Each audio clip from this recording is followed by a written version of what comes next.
some people will use a symbolism of the relationship of God to the universe, wherein God is, say, brilliant light,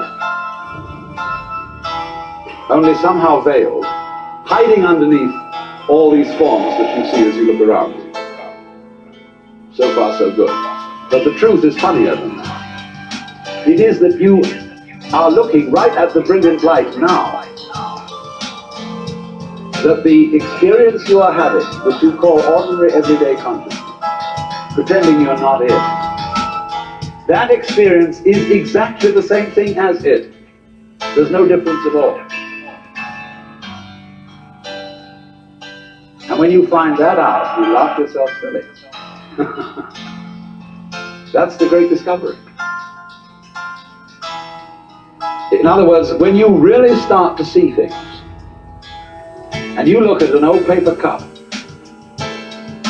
and you go into the nature of what it is to see, what vision is, or what smell is, or what touch is, you realize that that vision of the paper cup is the brilliant light of the cosmos. Nothing could be brighter. 10,000 suns could be brighter. Only they are hidden in the sense that all the points of the infinite light are so tiny when you see them in the cup. They don't blow your eyes out. But it is actually, see, the source of all light is in the eye. If there were no eyes in this world, the sun would not be light. You evoke light out of the universe. In the same way, you, by virtue of having a soft skin, evoke hardness out of wood. Wood is only hard in relation to a soft skin. It's your eardrum that evokes noise out of the air. You, by being this organism, call into being the whole universe of light and color and hardness and heaviness and everything, you see?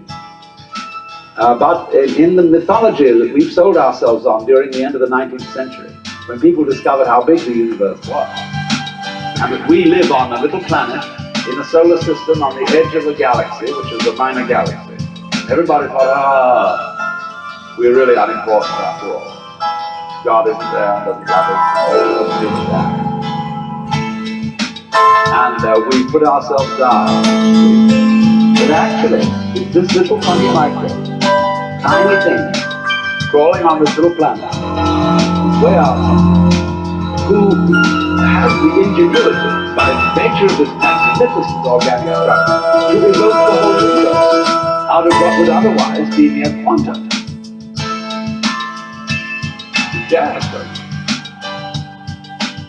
But you see, this little ingenious organism is not merely some stranger in this. This little organism on this little planet is what the whole show is growing here, and so realizing its own presence. Well, now here's the problem. If this is the state of affairs, which is so, and if the consciousness state you're in at this moment is the same thing as what we might call the divine state, if you do anything to make it different, it shows you don't understand yourself.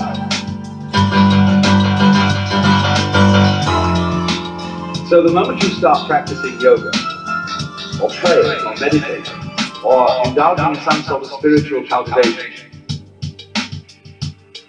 you are getting in your own way. The Buddha said, we suffer because we desire. If you can give up desire, you won't suffer. But he didn't say that as the last word. He said that as the opening step of a dialogue. Because if you say that to someone, they're going to come back after a while and say, yes, but I'm now desiring what you desire. And so the Buddha will answer, well, at last you're beginning to understand the point.